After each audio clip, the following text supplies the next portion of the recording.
Hi everyone. Well, it's been quite a while since I've done some book reviews, and I've just finally finished this book, which I'm very happy to have finished. Fossils, Finches and Fuegians.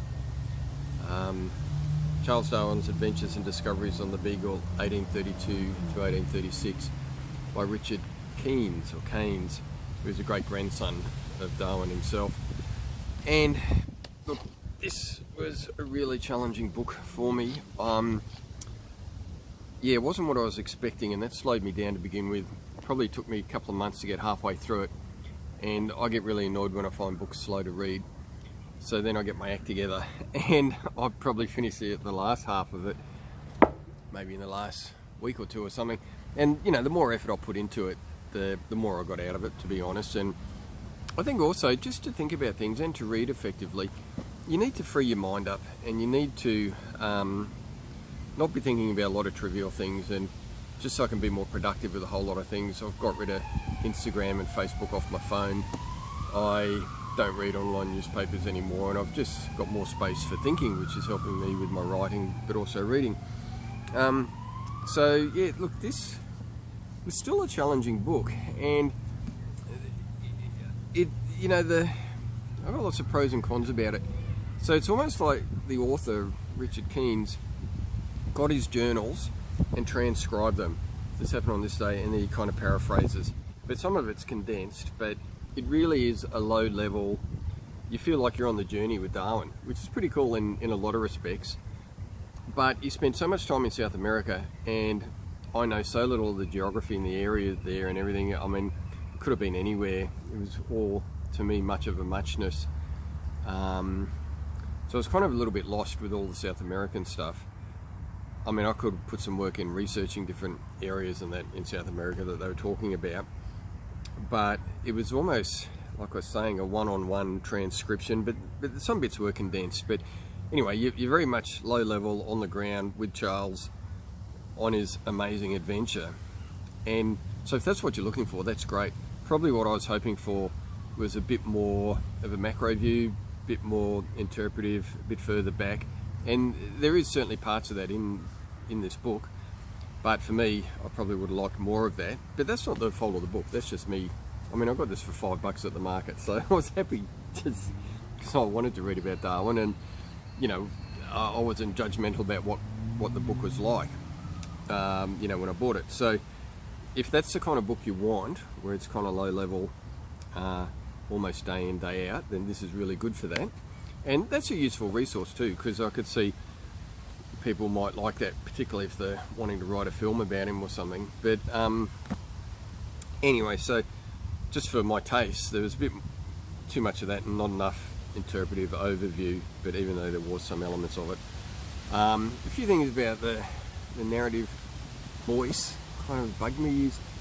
He talks about ostriches in South America for like this much of the book, and then right at the end he does talk about rares. And look, just occasionally there are probably some bits which felt a little bit classical, kind of colonialist. I don't know, like in the narrative voice.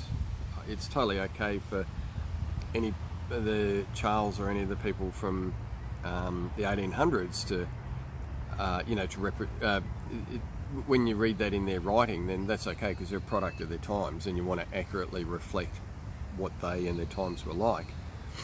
But in a voice nowadays, yeah, I mean, it's only a minor thing, but, and you know, calling the indigenous South Americans Indians, I mean, we all know it's nowhere near India. It's silly. But then when he got to New Zealand and Australia, he's talking about Aborigines or Maori or indigenous people. So but anyway, so that's a few things about the book. So let's talk about Darwin himself. So man, he impressed me. You know, all I knew was the evolution and not much else really. A little bit about his life afterwards, but what really struck me was his character, his inquiring mind, his thoroughness in his searching. But interestingly though, he still made some mistakes, which is cool though, because it made it more human actually. Yeah, the power of his thought and his energy, how much effort he put into exploring these areas that he went to. and talk about the right man in the right place at the right time. It's just incredible. Yeah, so I came away an even bigger fan of the man after reading this. But oh, and then you've got Fitzroy, the captain of the boat, who's quite an enigma, and they do talk about him a little bit, and no spoiler alert here, I guess, but years afterwards he sadly commits suicide. I don't know if he's manic depressant or what, but he had a bit of a temper, and you know, they were all a bit cautious of his moods on the boat. Yeah, very interesting man as well. Oh, and Conrad Martin's, his artwork, it's just amazing. So he was an artist on most of the voyage. I'd love to see something about him. He was amazing. He ended up retiring. He left the voyage, I don't know, after 3 years or something. He ended up retiring to Sydney. Darwin's impressions of Australia are interesting because he wasn't a huge fan of the place. He went to Sydney and then down to, there's another one of Martin's, then down to Hobart and then over to Albany, and I think he said that, it's worded very well, he said that Australia had, let me find it actually because it's really quite funny, that paragraph at the end of that chapter. Just give me one tick, it's worth it. So what he writes in his diary right near the end, where is it? I can't find it. It is in here, come on. Yeah, he wasn't, anyway, his basic impression was Australia's getting a little bit too far ahead of herself. Okay, here we go. So this is the very last paragraph in the chapter on Australia. The Beagle's departure from King George's Sound was delayed a week by bad weather, when Charles wrote in his journal, it's an quote, "Farewell Australia, you are a rising infant and doubtless someday will reign a great princess in the south. But you are too great and ambitious for affection, yet not great enough for respect. I leave your shores without sorrow or regret." So, I mean, that's obviously a statement on the culture of the people at the time. Yeah, maybe they're getting too far ahead of themselves, and yeah, he was kind of like take it or leave it, I think. But you know, one thing the book does very well, which I quite appreciated, was the author Richard Keynes just notes where you can see Darwin's thoughts just starting to change. He didn't think about evolution until years afterwards, but there's just a few key moments where things were starting to fall into place, and things like, because he was very into geology, looking at the geology of certain areas that he was in, and how when you find seashells, you know, hundreds and hundreds of feet above the sea level, the amount of time involved for these changes to happen, you know, just shows that the young Earth theory just wasn't valid. And then also the distribution of species, and you know, he started out believing in creationism, and there were, you know, centers of creation, but then he couldn't work out why, you know, why some species, if they were created in one place, could be found somewhere else. And then when he got to Australia, completely kind of blew his mind, because why would you make a whole new creation with completely different types of animals when all of the other ones were working fine? So, and the platypus, I think, had a bit to do with that. He found that pretty cool. But yeah, just the little bits where his thoughts change is captured really well in it. One thing which I didn't realise, and it doesn't really go into it in the book, but maybe it does, I don't think it does, I had to do a bit of research. He thought all the finches on the Galapagos Islands were the one species, which it does say in the book. The other birds, I can't remember what they were, but he knew they were a different species. But he thought the finches, despite the different beaks and so forth, were the one species.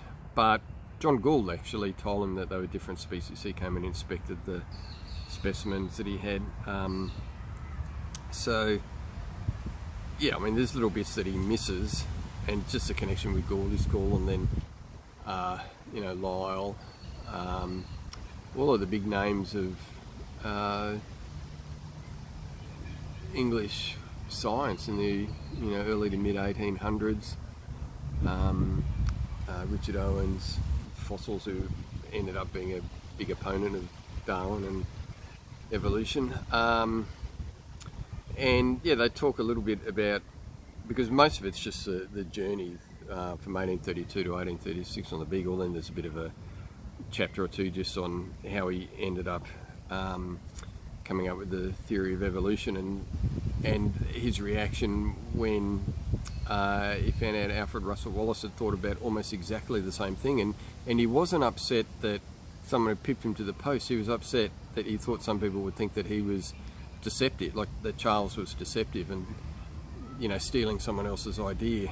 And that's when his friends, I think it was Huxley and Hooke, suggested that they present both papers at once to the Linnaean Society. So yeah, it's a very nice way to solve that issue, and they did it because Wallace was in Malaysia as it is now at the time, and so they did that without his permission, but he was totally okay with that and did a bit more research and quite happy with the fact that they did present it, and he thought it was a very fair outcome, and they were both very supportive of each other, and it was a very decent thing to do. None of this squabbling over who got there first and splitting hairs and trying to get all of the accolades. It was a really nice touch, and something that did get me throughout the book is where you see his character, Charles's character. He had a great deal of sympathy for Indigenous people, and particularly slaves and convicts. He really didn't like people being treated like that. But yeah, and again, I don't know too much about everything he did in life, but he did rank Indigenous people, which is not very nice. But that's applying the social Darwinism and looking at evolution towards humanity, and I think he certainly had the humanity that would override that eventually, but maybe it didn't in the course of his life. But he had a real humanity about him as well, is what I'm trying to say. Even though you could argue that he did actually apply some of his scientific thinking in the wrong way, but again, that's just people working things out at the time with the knowledge that they have at the time. And I just think now about all that he achieved and the resources he had to do it. On that boat, he had some books, he had a microscope, and just he had his mind and his notebook and his energy and his thoroughness and his thinking and his open-mindedness. And the main part of the Beagle, even though he's trying to work things out as he's going, the main thing was actually collecting all the data, and it was then afterwards and collecting specimens and that, and it was then afterwards where he was trying to put it all together, which took him 20 odd years. But just his approach, his fundamental decency and his approach, and any shortcomings, like as far as social Darwinism and that, I'm totally convinced that he had the human ability to correct that as he went along. Maybe he didn't by the time he died. I don't know enough about him and that part of his life, but he is a person, a thoroughly admirable person, and I really quite liked that. And it's quite inspiring actually. But yeah, well, that's probably it. Certainly going to read more about him. There's one other thing I was going to say, but and then how long he took to put everything together. He was writing different books on different subjects based on things he'd observed and recorded and collected on the journey with the Beagle. But the big thing, the Origin of the Species, well, that was published in 1859. So, what's that, 23 years afterwards, he spent a huge amount of time backing that up with all of his observations and proofs. And so, I've got a copy of the Origin of the Species. It's a very thick book, so I might read that at some stage. But Anyway, yeah, so look, that's my review of this book and a bit about Charles Darwin. I recommend this book, but just be aware if you're going to, you know, if you want a summation and a, you know, a bit of more of an overview and interpretation, this is probably not really it, but it does have elements of that. But if you want to feel you're on the journey with him, then that's the one.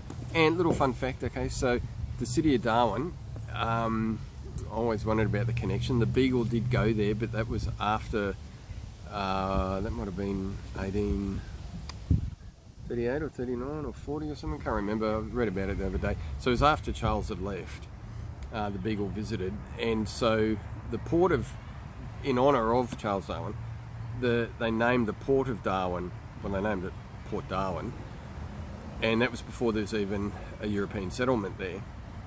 And there wasn't a settlement until, might have been the 1840s or 1860s, I can't remember, but it was called Palmerston.